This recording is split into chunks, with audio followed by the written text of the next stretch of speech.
sunu gan Thierno Bocoum salaamaaleykum. waaleykum salaam. di nuyu Georges Déthié Diop. Thierno Bocoum njiital Agir du kuréel goo taxawal gannaaw ba nga béré sa sàppe ci opposition bi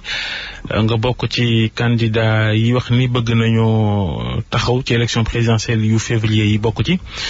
fan yee sulu woon nga fi ay mbir yoo tuumaal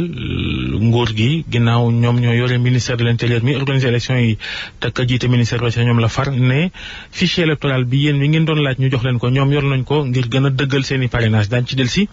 ñu njëkkee ci tabb gi doon tabb samedi Macky Sall investiture mbootaay gi mu jiite ci wàllu politique di Benno Bokk Yaakaar amal ko ca Dakar Arena ñu gis opposition bi yéen ngeen ni ŋàññ teewaayu ay président Afrique Alassane Ouattara bu Côte d'Ivoire Abdel Aziz bu Mauritanie Adama Barrow Gambie George Weah Libéria loola ngeen di ŋàññ lu ca ay seen teewaay ñoom président yooyu.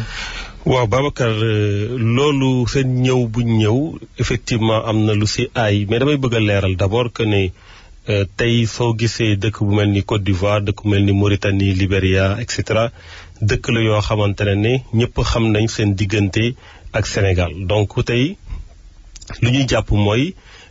war nañu mu nekk président yu nekk foofu ak président yu nekk fii ñu respecter peuple yu nekk foofu parce que peuple yi ñoom ñooy voté dañu gis ne à quelques mois des élections waruñu nangu un président de la République boo xamante ne dafa nekk ci benn réew ñu fal ko ci réew moomu mu représente réew mi pour une période war a dem war a taxaw ne dafa bëgg benn deuxième mandat bu ñu war a jox président Sénégal jàpp nañ ne ingérence la jàpp nañ ne doon na loo xamante ne bokkul ci relation yu ñu war a mën a am muy relation de fraternité yoo xamante ne lu mu war a jiital moo ñu respect décision population yi. mais ñoom dañ fi ñëwoon ci Ndakaaru ci rawatina ndajam international libéral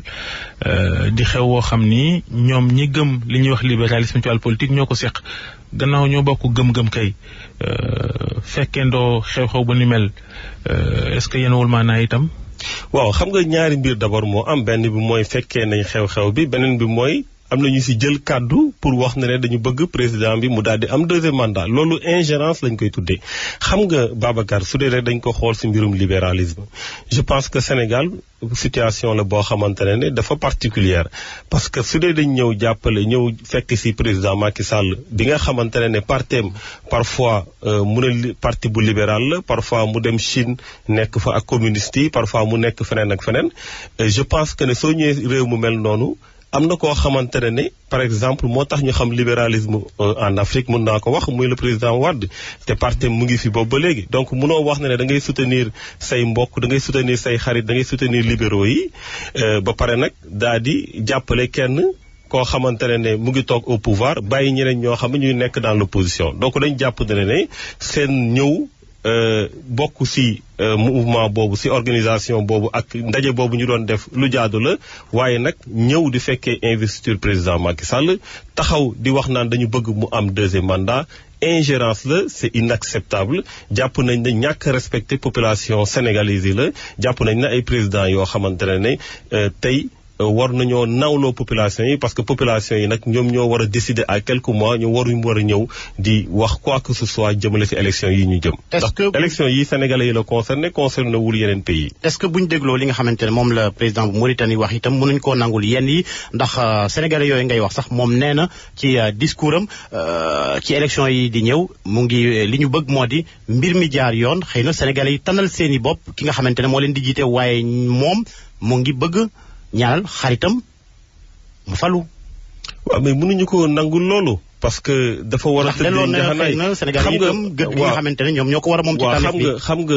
d'abord mbirum xarit ak yooyu la ñu war a bàyyi su dee dañu bëgg a def ay mbirum xarit mbirum àndandoo mbirum solidarité au détriment du peuple sénégalais loolu mooy genre pratique yoo xamante jàpp ne pratique yu war a changer la parce que président bu si ne si ñoom ku si ne war nga mën a def bilan ci sa réew sa waa population ñu xool ndax dañ lay fal wala duñu la fal mais warul leen dem di tisser ay relation kii jàppale sa morom au détriment d'une population boo xamante ne mu ngi xeex pour am ay acquis démocratique parce que nag tey Sénégal fii ñu toll ñu ngi nekk ci recul démocratique boo xamante ne mosuñu ko woon am tey ñu ngi am problème bu jëm ci fichier électoral bi nga xamante ne article L48 bi dafa ne parti politique yi dañ ko war a saytu dañ ko war a xool ñu gis ne président Macky Sall bañ parti politique yi yor ko. gis nañu également que le ministre de l'intérieur bi nga xamante ne dafa far APR bokk comité exécutif bu APR ne dafay jàppale président pour mu am deuxième mandat moom lañ bëgg a imposer pour mu gérer élection yi alors que président Macky Sall si boppam dafa bañoon loolu le président Wade. Abdoulaye Baldé bi ñu dalal ci émission ci RFM ci dimanche ji wax na ni xeexinu opposition bi maanaam seen pexe yi ngeen lal pour xeex du pexe yu baax ndax da ngeen nekk rek di coow ci ay fichier ak yooyu au lieu ngeen liggéey wàcc ci terrain bi wax ak askan wi ñu wotal leen. waaw non man mënuma tontu si loolu li ma mën a wax mooy dafa doon gàcce tey ñuy wàcc si terrain di xeex loo xamante ne ñun ñëpp ñoo ko doon xeexandoo ak le président Macky Sall mosuñu woon xalaat ne su toogee dinañu nekk si niveau bi. maanaam waxul loolu comme élection lañ jëlmal. ngeen wax seen programme askan wi. ñu wóolu leen dénk leen. oui mais xam nga loolu Babacar xam naa bu baax li mu wax mais dama ne loolu dama si dul tontu parce que programme moom ñi fiy nekk candidat daanaka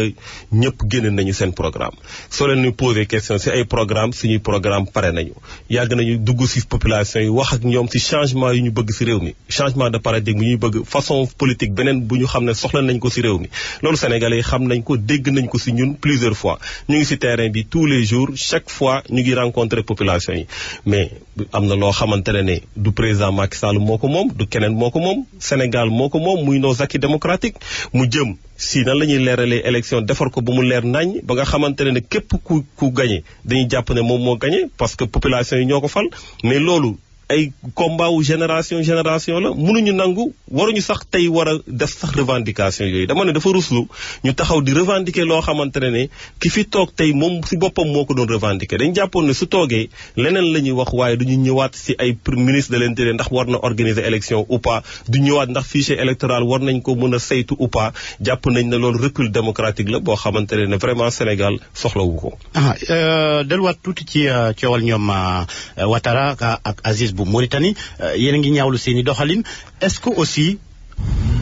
li yëpp du li ko indi moo di yéen opposition bi donte sax mu fi doon am lu xew itam ngeen dem ci yeneen réew ya dem kalaame ji foofu ñoom itam buñ ci dugalee seen loxo est-ce que du niroog ingérence bi ngeen di bañ nii. non loolu c'est différent parce que tey ñëpp xam nañ ne am na opinion nationale am na opinion internationale. su ma ko waxee parce que ci li ngeen di jàmbat chaque fois. suñ leen ci woowee yenn saa yi doo leen dem wuyu jite foofee itam mën ngeen ko faa waxtaane. waaw mais suñu wuyuwul sax am na ñoo xamante ne dañuy wuyu te ñu ñuy wuyu duñu fa jëlee lu leen neex donc gis nañ ne depuis le début ak lu mu mënti doon président Macky Sall li mu bëgg moom lay def li askan bi parce que am na loo xamante ne du ay demande yu bees damay faral di wax ne. na président Macky Sall tontu candidat Macky Sall su ko defee ñun jaratul sax ñuy xeex parce que moom en tant que candidat yi ñuy wax ni yëpp waxoon na ko ba pare fii amul lu fi bees donc nañ dem waxtaan ak nañ dem def leneen am na loo xamante ne moom si boppam moo ko d'accordul woon moom si boppam moo waxoon nii ak nii lañ bëgg mu demee mais ba mu toogee na def noonu mu bëggoon mu demee lu nekkoon gëm-gëmam démb ba mu nekkee opposant na nekk ngëm-gëmam tey en tant que président de la République mu respecté population yi def processus électoral boo xamante ne bu leer la su demee élection su dee am na bilan bu mu teg ci kanamu population yi mais suñ ko waree falaat ñu falaat ko waaye nag doo bëgg a ñëw ne da ngay foqati loxo vote population yi imposer leen loo xamante ne méngoowul ak démocratie loolu mënuñu ci d'accord donc li nga wax ci kii bi c'est totalement différent parce que tey ñun dañuy xeex par rapport ak l'opinion nationale par rapport ak l'opinion internationale mais un président de la République boo xam ne dañu la fal amoo droit dem ci benn réew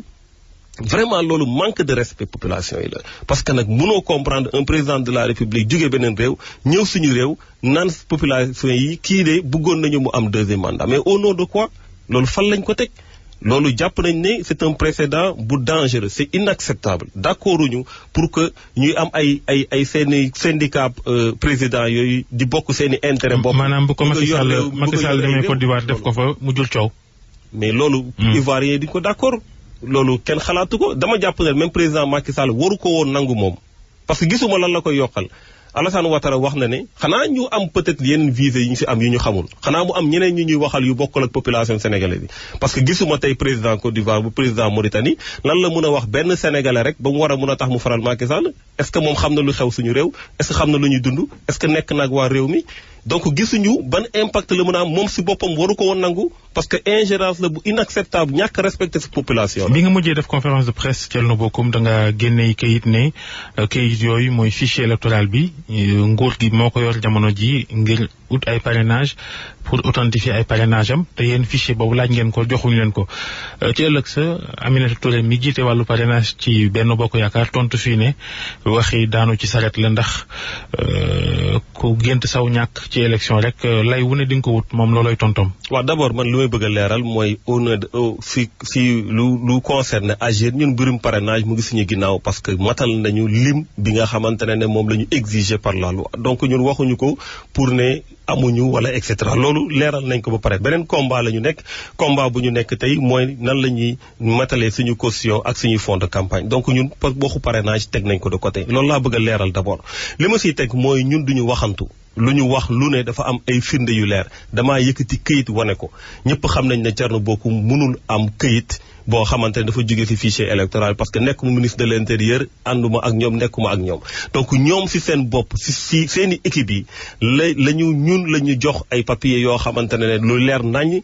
ay données personnelles yu jóge ci fichier électoral bi ñu jël ko di ko recopier di ko def ci fiche parrain yi moo tax ma ne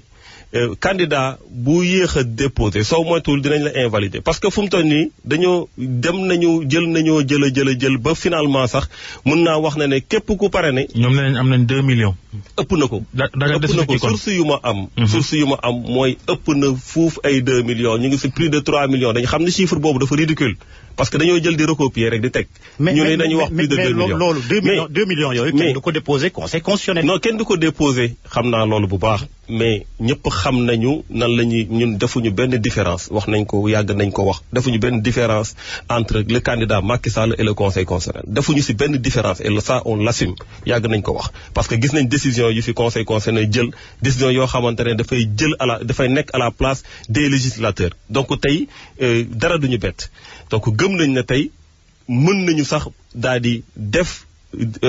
comparaison entre kii lu mu déposé ak kii lu mu déposé fexe ba mu am méngoo ba ñu mën la dindil loolu yëpp xam nañ ko li ma la bëgg a wax foofu rek mooy ay preuves yu leer nañ la ñu yor te yemuñu foofu dinañ saisir commission nationale de protection des données à caractère personnel parce que commission bu indépendante la boo xamante ne soo ko saisiree normalement war na mën a saisir le procureur article 16 bu loi boobu moo ko wax donc tey dañ jàpp na ne ay données nit sa carte numéro CEDEAO sa carte numéro d'identité et cetera ay nit yor ko di ko trimballer ci dëkk bi di ko recopier di ko bind ci ay fiche de parrainage te yow joxoo leen autorisation signé woo à leur place loolu doon na loo xamante ne carte d'identité ku ko jox dañ la kaa jox. nga ne carte d'identité booy taxawal ak moom daa fekk ñu jox la ko. non joxuñu leen carte d'identité lu ñu leen jox mooy fichier bi. mooy ay éléments moo tax ma laaj la ko. non damal ne ñoom lu ñu yor. kenn joxu leen ko maanaam bokk seen propriétaire xamuñu ko sax maanaam man mii tey ci fiche yu ñu yor du ñàkk ne man sama tur ma nga sa sama numéro carte CEDEAO maanaam man mii sax soo moytuwul maa ngi ci seen fiche de parrainage yooyu. parrainé nga Macky Sall. waaw parrainé naa Macky Sall. mi ngi noonu yow nee nga matal nga parrainage en tout cas mu des caution bi yaakaar nga mu yemba di nga jot ci xaalis boobu am nga koom. waaw par combat la rek xam nga ñun ay ndaw lañu. wax nañ ko waxaat ko nee na ñun dañu taxaw pour changer de paradigme def beneen façon parce que nag loolu wane nañ ko suñu parcours de pilote ñu ànd ak ay ndaw parce que dañ jàpp ne tey ji changement dafa war a am tey renouvellement classe politique dafa war a am ñu nekk diaspora bi nekk au Sénégal nekk partout ba ñu songee parrainage bi ñu bëri dañu waxoon ne est-ce que di ngeen matal parrainage bi yàlla def na ne ñu ngi fépp ci en moins d'1 an amaguñu 1 an AGIR amagul 1 an ñu ngi fépp au Sénégal 45 départements yi ñu ngi fépp ci diaspora bi donc loolu moo indi tey ñu matal parrainage bi léegi nag beneen combat bi mooy mbirum caution bi ak mbirum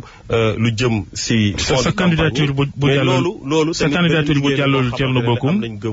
gëm ne dinañ bu conseil constitutionnel bi nga xam ne nga wóolu woo leen bu ñu bloqué sa candidature koy jàppale Idriss Seck sa waaja wala da ngay seet keneen. Babacar li ma la mën a wax mu leer mooy ñun dañu concentré wu suñu candidature incha allahu rabbi gagné nañu victoire pour parrainage bi dinañ xeex pour am des fonds yu war a mën a tax ñu dem campagne lu si mënti am dinañ si wax sénégalais. conseil constitutionnel ci xibaar démb nee nañ ñi nga xamante ne ñooy commission yi jël dossier yi ñii la koy pour dispositif bi ñuy contrôler yi nga xamante ne ñoo di parrainage yi parti politique ya duñ ca bokk ay personnalité indépendante yi nga xamante ne seen xam-xam màcc na ci wàllu élection ak itam ci yoon ak itam ci informatique ñoo fay bokk loolu am na ñenn ñi nga xamante ne ñu ngi ne woon ne dañoo bëgg xëy na ñu boole leen ca noo gisee décision boobu. waaw mais loolu décision boobu amul benn sens xam nga nag dañuy waxante dëgg tey jii wax naa ko keroog sama conférence de presse bés bu ñu demoon tey gis na ne par exemple signature yi dafa jéewaloo gis nañ ne problème kii pare na kii kara pare na que amuñu moyen daal di koy vérifier loolu mooy mbir mi tey su doon concerné 100 000 personnes nan la ñu mën a tegee ne nit ki yow est-ce que yow yaay signé lii est-ce que yow yaa def lii et cetera donc nu ñu defee parrainage bi baaxul wax nañ ko depuis le début donc tey amuñu dara lu ñuy xaar ci conseil constitutionnel. Thierno Bocoum jërëjëf.